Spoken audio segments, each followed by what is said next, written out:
सर्वांना नमस्कार. कोवळीकळी या स्टोरीचे 68 एपिसोड यापूर्वीच अपलोड केलेले आहेत. कृपया ते सगळे एपिसोड ऐकण्यासाठी आपल्या चॅनलला भेट द्यावी.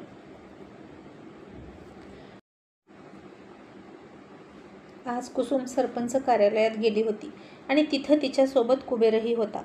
आता बायकोला, सुनेला सरपंच करायचं आणि तिला घरीच धुणी भांडी करायला लावायचं. चूल आणि मूल, रांधा, वाढा आणि उष्टी काढा, शेतात जा अशी कामं करायला लावायची आणि आपण मात्र स्वतः खुर्चीत येऊन बसायचं. असा कारभार सर्रास चालायचा गावोगावी जेव्हा एखादी महिला सरपंच असते तेव्हा. कारण तिला काय कळतंय, तिला कुठं अक्कल आहे. आपण तिला इलेक्शनला उभी केली आणि ती उभी राहिली आणि आपणच तिला जिंकून आणली आणि आपणच तिचे किंग मेकर आहोत अशा आविर्भावात त्या महिलेचा नवरा सासरा जायचे. पण कुबेर मात्र तसा करत नव्हता. तो कुसुमला तिथे बसायलाच लावायचा आणि त्यामुळे कुसुमला व्यवहाराचं ज्ञान चांगलंच येत होतं. दिवसातले काही ठराविक 2-3 तासच फक्त ती तिथं जाऊन बसायची. मीटिंग वगैरे अटेंड करायची. झेंडावंदनसुद्धा पहिल्यांदा तिच्या हातून झालं होतं. 1 मेचं झेंडावंदन तिच्याच हातून झालं होतं आणि तिला तर फार अभिमान वाटला होता स्वतःचा आणि खूप छान वाटत होतं. देशाचा झेंडा स्वतःच्या हाताने फडकवण्यासारखा मोठा गौरव कोणता नव्हता. मग ते दोघेही असेच बसलेले होते कार्यालयात आणि अचानक येऊ का असं म्हणून एका व्यक्तीनं त्या दोघांकडेही बघून स्मित हास्य केलं आणि कुबेर हसून म्हणाला, नागेश तू आहेस होय, ये ना ये. कुसुम म्हणाली, नागेश भाऊजी, अहो किती दिवसातून दिसताय, कुठे असता तुम्ही? नागेश म्हणाला, वहिनी DED केलं आणि नोकरीच्या शोधात भरकटत होतो. कुबेर म्हणाला, पण नोकरी लागली का तुला? नागेश म्हणाला, हो कुबेर भावड्या, नोकरी तशी परमनंट आहे, शिक्षकच आहे वस्ती शाळेवर, पण 3 वर्षाचा शिक्षण सेवक काळ जाणार माझा, तेव्हा पगार थोडा कमी आहे. कुसुम म्हणाली, पण 3 वर्षानंतर वाढेल ना, मग काही टेन्शन नाही. आणि भाऊजी तुमचं वय किती झालं आहे? आता मला वाटतं तुम्ही 32शी गाठत आला. लग्न कधी करता ते सांगा अगोदर. नागेश म्हणाला, काय करू वहिनी, लग्न करून मी बायकोला खायला काय घालू? आधीच माझ्या खाण्याचे वांदे. पण वहिनी आता तुम्हाला तुमच्या प्रश्नाचं उत्तरच द्यायला आलोय. कुसुम म्हणाली, म्हणजे? नागेश म्हणाला, म्हणजे वहिनी लग्न ठरलंय माझं, 1 आठवड्यानंतर लग्न आहे. कुसुम म्हणाली, अरे वा छानच की, कुठली आहे मुलगी? नागेश म्हणाला, मामाच्या गावातली आहे आणि मामानंच बघून दिली आहे. मुलगीसुद्धा सुशिक्षित आहे, M.Pharmacy करते. आता नागेशला लहानपणापासून वडील नव्हते. तो आणि त्याची आई दोघेच राहायचे म्हणून त्यांचं सगळं त्याचे मामा बघायचे. मामाला मुलगी असती तर कदाचित मामांनी त्यांच्याच मुलीला दिली असती, पण त्यांनाही मुलगी नव्हती. पण शेवटी मामांनी भाच्यासाठी त्यांच्या गावातली एक हुशार, चुणचुणीत, देखणी आणि सुशिक्षित मुलगी बघितली. ती मुलगी मामाच्या शेजारची होती आणि वागण्याला बोलण्याला अगदी रॉयल होती आणि विशेष म्हणजे तिला तिचं करिअर घडवण्याचं फार जिद्द होती. नागेश म्हणाला, वहिनी मुलगी सेम टू सेम माझ्यासारखी जिद्दी आहे बघा. तिलासुद्धा करिअर घडवायचं आहे आणि नोकरी करायची आहे आणि लग्नानंतर मी सुद्धा तिला शिकवणार आहे आणि तिचीसुद्धा शिकण्याची तयारी आहे, हे तिच्या बोलण्यावरून मला समजतं.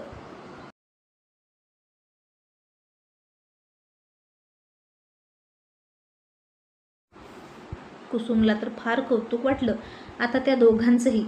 ती म्हणाली, नागेश भाऊजी मग तर किती छान झालं हो, उद्या तुम्ही दोघेही नोकरीला लागाल आणि तुमचं कल्याणच होईल.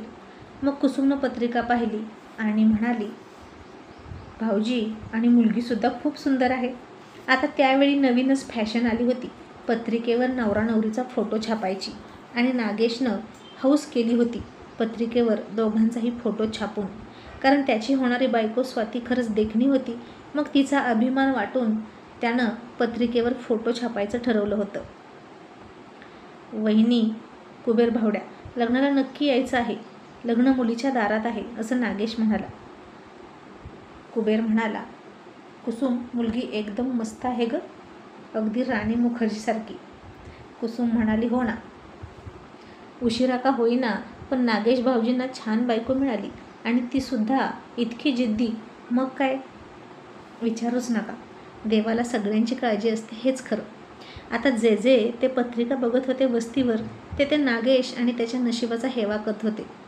इतकं वय झाल्यावर एकतर त्याला गळाक सळाक उरलेला सुरलेला सावळ्या नकट्या इतरांनी बघून बघून खाली ठेवलेल्या भाजीसारखा माल मिळाला असता असं सगळ्यांना वाटत होतं.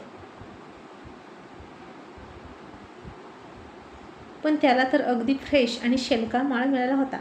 आणि नागेशला तर कधी एकदा लग्न होतंय आणि कधी ती त्याच्या मिठीत येते असं झालं होतं. नोकरी लागत नव्हती तेव्हा त्यानं एखाद्या मुलीचं किंवा हिरोईनचं सुद्धा स्वप्न बघितलं नव्हतं, का तर त्याचं अभ्यासाकडे दुर्लक्ष होईल म्हणून. आणि जसं लग्न ठरलं तशी तो स्वातीची स्वप्न पाहायला लागला. तो सतत तिला फोन करायचा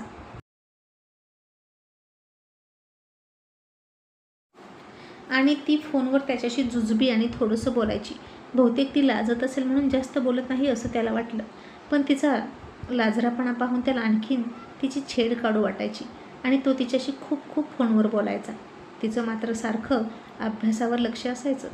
जसं जसं लग्न जवळ येईल तसतसं नागेश मात्र रात्रभर जागा राहू लागला. तिचा फोटो छातीखाली घ्यायचा, उशाखाली घ्यायचा आणि तळमळत राहायचा. खरंच अगदी हिरोईनसारखी होती स्वाती. आणि विशेष म्हणजे 20 वर्षाची होती, ऐन तारुण्यातली, उफाड्याची. मग काही विचारूच नका. नागेशचं डोकं ठिकाणावर राहत नव्हतं तिचा फोटो पाहिला तरी. आणि तिने आपल्याला पसंत केलं याचं त्याला अप्रूप वाटायचं. कारण तिलाही वडील नव्हते. 2 बहिणी आणि 1 आई, 1 छोटा भाऊ होता. असा त्यांचा परिवार होता. आणि स्वाती सगळ्यात थोरली होती म्हणून शिक्षण पूर्ण व्हायच्या अगोदरच तिच्या आईनं तिच्या लग्नाचा विचार केला होता. मग शेवटी नागेश ज्याची आतुरतेनं वाट बघत होता तो दिवस उजाडला आणि लग्न झालं. लग्न मुद्दाम मे महिन्यात पकडलं होतं, जेणेकरून तिच्याही कॉलेजला सुट्टी होती आणि नागेशला सुद्धा सुट्टी होती.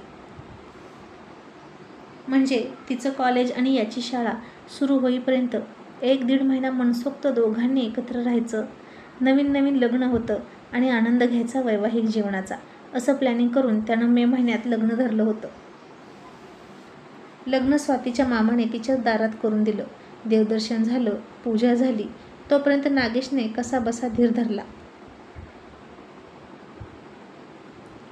आणि आज त्यांची सुहागरात होती. म्हणजे लग्नानंतरची पहिली रात्र होती आज त्यांची.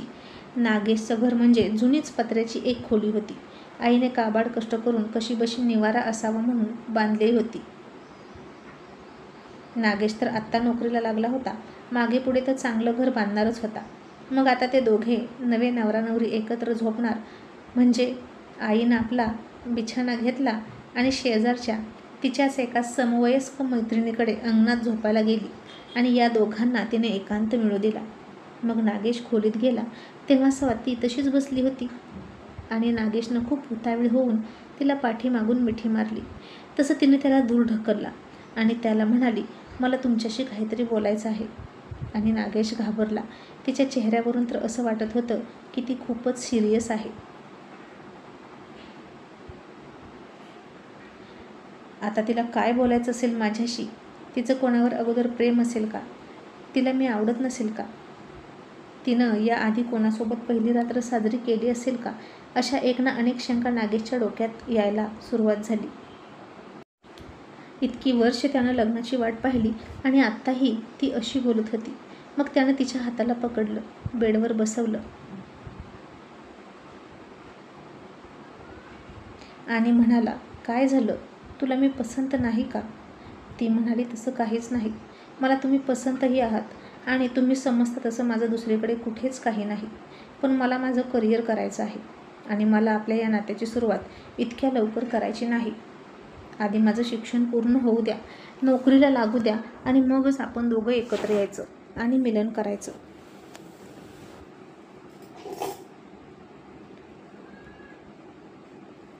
नागेश म्हणाला, अगं त्याची काय गरज आहे का आत्ता?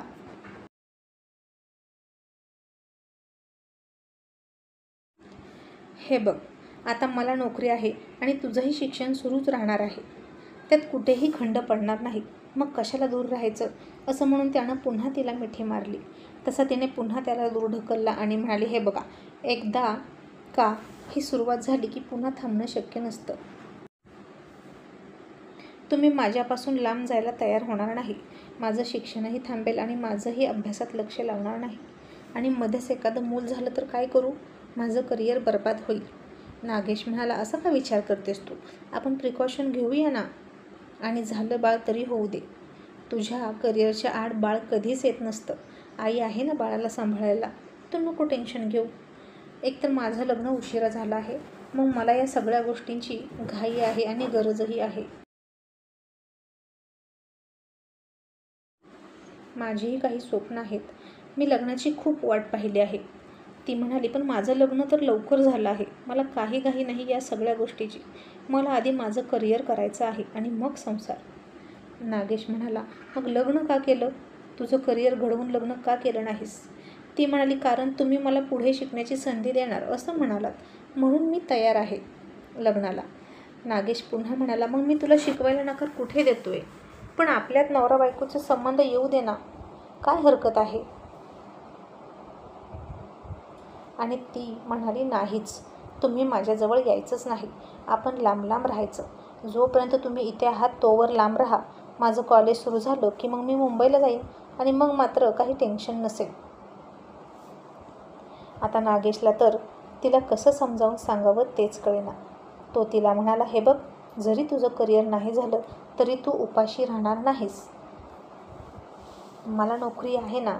आणि स्वाती म्हणाली, ती नोकरी तुमची झाली, पण माझं काय? मी इतकं शिकले त्याचं काय? ते तसंच वाया जाऊ देऊ का?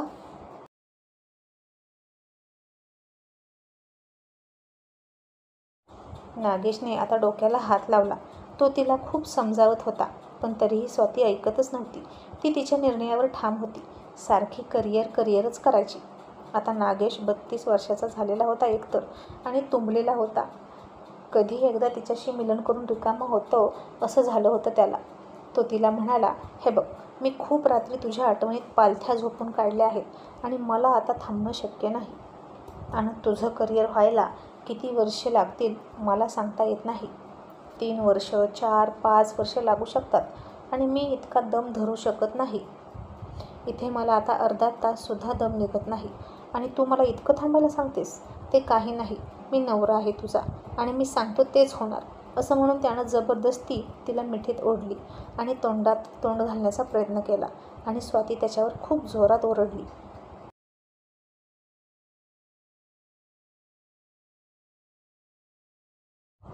इतकी जोरात की आसपासच्या सगळ्या लोकांनासुद्धा त्या खोलीतून रात्रीच्या त्या नीरव शांततेत आवाज गेला. आणि नागेशलाच खूप लाज वाटली आणि त्याला तिचा खूप राग आला आणि तो बेडच्या खाली चटई अंथरून झोपला. मग ती बेडवर झोपली. आता हा आवाज त्याच्या आईनंही ऐकला आणि त्या म्हातारीला काळजी वाटायला लागली. एकुलत्या एका पोराचा संसार मार्गी लागावा असं तिला वाटत होतं. आजची रात्र गोडी गुलाबीत गेली की मग काही टेन्शन नसतं. नवरा बायको एकमेकांना समजून घेतात आणि पुढे जातात. आणि आजच्या रात्री बेडरूममधून हसण्या खेदळण्याचे आवाज येण्याऐवजी हे असले चिडण्याचे, ओरडण्याचे आवाज येत होते. आणि त्या म्हातारीच्या डोळ्यालासुद्धा डोळा लागला नाही. आता स्वाती झोपली, पण त्याला अजिबात झोप येईना. धरण उशाला आणि कोरड घशाला अशी त्याची अवस्था झाली होती. त्यानं तर हे सगळं अजिबात इमॅजिन केलं नव्हतं. किती स्वप्न पाहिली होती त्यानं या रात्रीची, स्वातीची, आणि ती म्हणते तशी इतकी वर्ष थांबायला त्याला अवघडच जाणार होतं.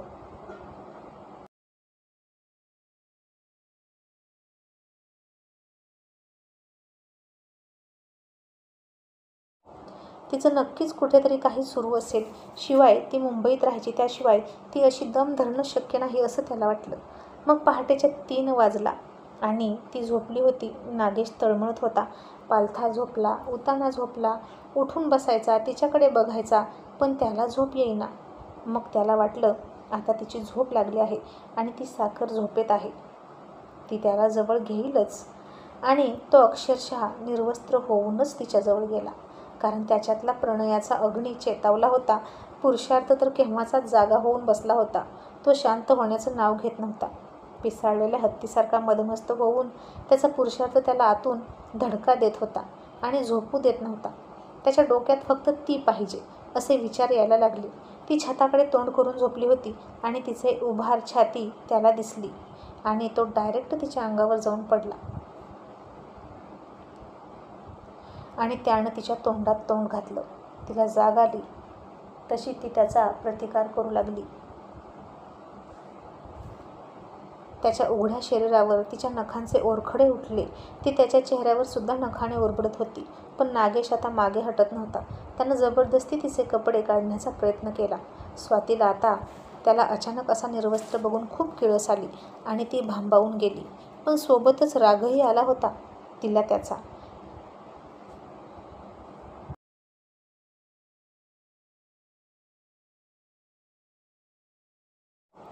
ही त्याची जबरदस्ती तिला आवडली नाही. पण नागेशच्या दृष्टिकोनातून ती त्याची लग्नाची बायको होती आणि तो तिच्यासोबत काहीही करू शकत होता. पण आता स्वातीने खूपच त्याला प्रतिकार केला आणि कपडे फाटलेल्या अवस्थेतच तिने त्याला दूर ढकलून बाहेर पळ काढला आणि जनावर आहेस तू असं त्याला म्हणाली. नागेशला आता खूप खजील झाल्यासारखं वाटलं. आता उजाडेपर्यंत ती घरात आली नाही आणि जसं उजाडलं तसं ती बॅग घेऊन तिच्या माहेरीच निघून गेली आणि आता काय करावं हे त्याला कळेना. हे प्रकरण इतकं पुढं जाईल असं त्याला स्वप्नातही वाटलं नव्हतं. तो तिच्या माहेरी गेला. शहाण्या माणसांकडून तिला समजवलं पण ती तिच्या आईचंही ऐकत नव्हती. मग तिचं नक्कीच कुठेतरी बाहेर लफडं सुरू आहे असं वाटून त्यानं तिच्या कॉलेजमध्ये सुद्धा चौकशी केली.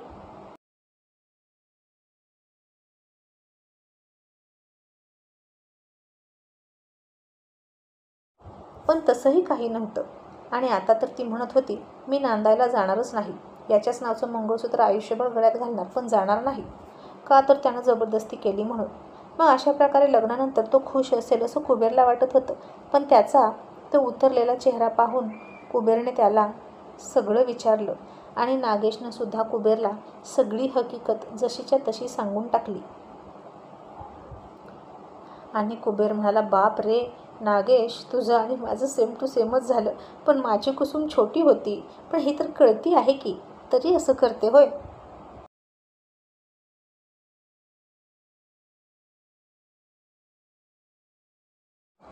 करिअर करिअर करून कुठं झेंडा लावणार आहे काय माहीत. कुबेरने हे सगळं कुसुमला सांगितलं आणि कुसुम म्हणाली आत्ता काय करायचं या शिकलेल्या अतिशहाण्या पोरींचं. बिचारे नागेश भाऊजी, त्यांनी तरी काय करावं.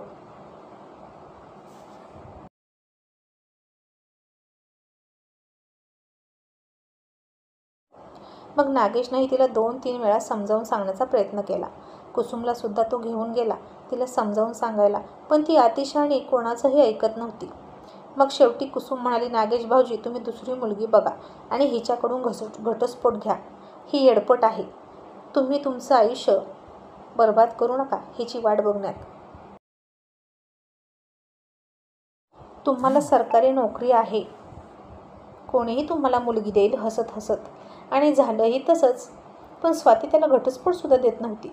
मी आयुष्यभर तुझीच बायको राहील, खुशाल लग्न कर असं म्हणाली. कोणालाच काही कळत नव्हतं. जिथे हिला नवऱ्याच्या अपेक्षा समजत नव्हत्या